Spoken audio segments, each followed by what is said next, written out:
Microsoft have just slashed over 9,000 jobs, 4% of all staff, including a gut punch to Xbox game studios.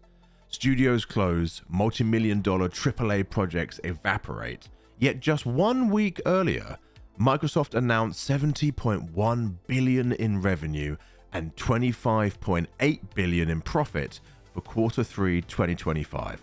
So here's my question. Why destroy the golden goose while praise rains down? Industry experts see this as fiscal maneuvering, timed to coincide with the fiscal year close on June 30th, cleaning up the books and boosting next quarter's performance. But to understand it properly, we have to rewind and examine the bigger picture. April 30th, 2025, Microsoft reports record revenue, up 13% year on year, with Intelligent Cloud and Azure growth hovering around 33 to 35%. AI investments are the star. Gaming, that's the Xbox content and services, grows 8%, but hardware revenue shrinks by 6%. Yet despite monumental profits, and we're talking $25.8 billion in net income, the company moves swiftly. CFO Amy Hood credits it to reducing management layers and increasing agility, which is basically just corporate speak for we just cut an absolute ton of people. The layoffs, announced days after June 30th, ensure the fiscal year earnings appear cleaner. It's textbook corporate timing and it's textbook complete lack of empathy or care about any of the people that have been working on any of the projects that you have hired them to do. Microsoft went on, as many other studios, Microsoft went on a reckless abandon of acquiring studios, and as is so prevalent in the industry right now they are slashing those studios, gutting those studios, and cancelling projects that are years in the making at this point. What's crazy though is the July purge is the fourth in 18 months. 4 in 18 months. January 2024, 1,900 jobs cut post Activision acquisition. QA teams gutted, Project Odyssey, whatever that was, cancelled. May 2024, Tango Gameworks, Arkane Austin, AlphaDog, shut. Roundhouse merged into ZeniMax.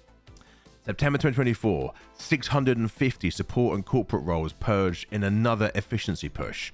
May to June 2025, 6,300 roles across Microsoft cut ahead of July, then Xbox took the next blow. That adds up to over 3,000 gaming jobs lost under Xbox, multiple studios shuttered, beloved projects killed. Cancellation of Perfect Dark, Everwild, unannounced MMORPGs by ZeniMax Online, trimmed titles and talent. Turn 10 lost 70 developers. They have never released a title that is not absolute gold dust. There has never been a Forza title that has not sold insanely well. And they've just lost 70 developers. Even their future is unclear. King just dropped around 10% of its Barcelona workforce. But we have to understand what is going on at Microsoft, so to do that we have to dig deeper. Azure and Intelligent Cloud are cash machines, earning investors $70 billion revenue each quarter. AI is the next battleground.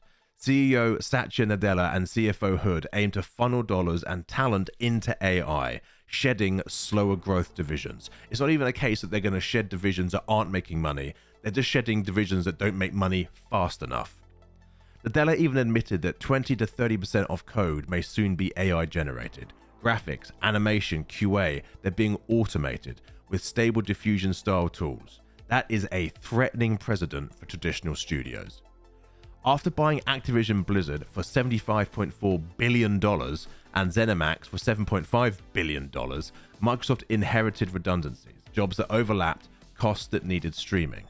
The volume and depth of cuts exceeded a normal integration, suggesting a huge shift away from creative volume towards lean operations. Gotta love corporate speak for "we've just fired you." The thing is, the layoffs aren't isolated. They ripple across the games ecosystem. From 2022 to May 2025, roughly 35,000 industry jobs have vanished across Sony, EA, Embracer, Ubisoft. AAA budgets ballooned to 200 million plus. Pandemic demand collapsed. Live service costs soared. And many firms overexpanded, and now they're contracting.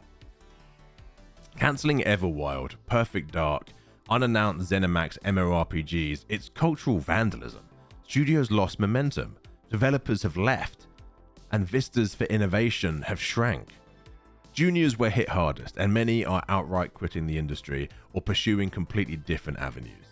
Nearly 200 Overwatch devs unionized under CWA due to instability after the 2024 cuts, and I pray this becomes a trend. I pray we start seeing more and more unionization by developers and artists within the games industry.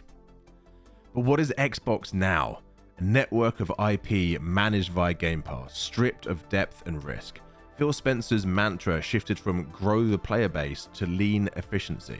With studios under-resourced and AI in charge, creativity's future at Microsoft feels automated. Also, do you know what's absolutely mind-boggling to me? Is after the announcement of these layoffs by Phil Spencer, he then goes and boots up the Indiana Jones game, made by a studio that he's just laid off a load of staff from. Imagine that irony. Yeah, I'm going to lay a load of you off, and now I'm going to go and play the masterpiece of a game that you made. By the way, thanks for the money. In 2026, Microsoft might stand atop AI and cloud, but its soul as a creative developer is frayed. Timing layoffs post-earnings, embracing AI alternatives, merging or closing studios. It's cunning, it's efficient, but is this the future that gamers deserve? It's not. And this is one of the biggest problems we have in the industry is studios have allowed, due to the glint of the dollar bill, to be bought out by these corporations that don't care about games. They don't care that Perfect Dark is a massively loved franchise and that title would have sold incredibly well. They're looking at a spreadsheet and they've decided that, 23.8 billion or whatever it was that we've made profit this quarter. We aren't even talking a year. 23 billion a year, a quarter. That is a quarter's profit. And they have decided that's not enough profit. It's not enough. 23 billion is not enough profit. We have to ruin these studios. We have to destroy these games, and we have to jeopardize the future of thousands upon thousands of people because it looks better on our spreadsheet for Q4. This is outrageous. And unfortunately, I don't see an ending to it. The only hope we have is that these up-and-coming studios that have worked on games like Kingdom Come Deliverance 2 and Clair Obscur 33 and others, that at no point do they give in to the corporate buyout option. They don't sell their studios. They maintain that creative urgency and agency that they have that allow them to make games that they care about and that we want to play without corporate oversight and without some fat cat at the top looking at a spreadsheet one day deciding, you know what, we don't need Kingdom Come Deliverance 3, close the studio. But I want to know what your thoughts. Are you getting as angry as I am over this never-ending sea of layoffs and closures and project endings with no actual game ever made? Is this the end? Is this as low as we're going to go as an industry, or is there more to come? I've been Devoured Games. As always, if you've enjoyed this slight rant, then please like and subscribe. And until next time, something.